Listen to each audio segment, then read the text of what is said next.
afternoon! Maulan na tanghalian. Char. Merienda na pala. Ang sarap ng coffee. Great.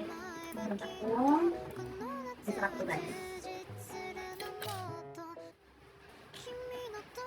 Nakita ko lang siya sa ano.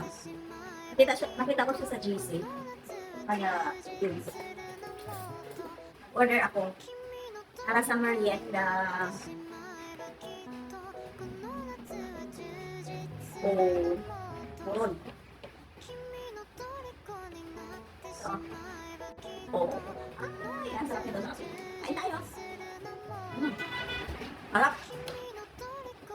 Tama-tama sa maulan na panahon.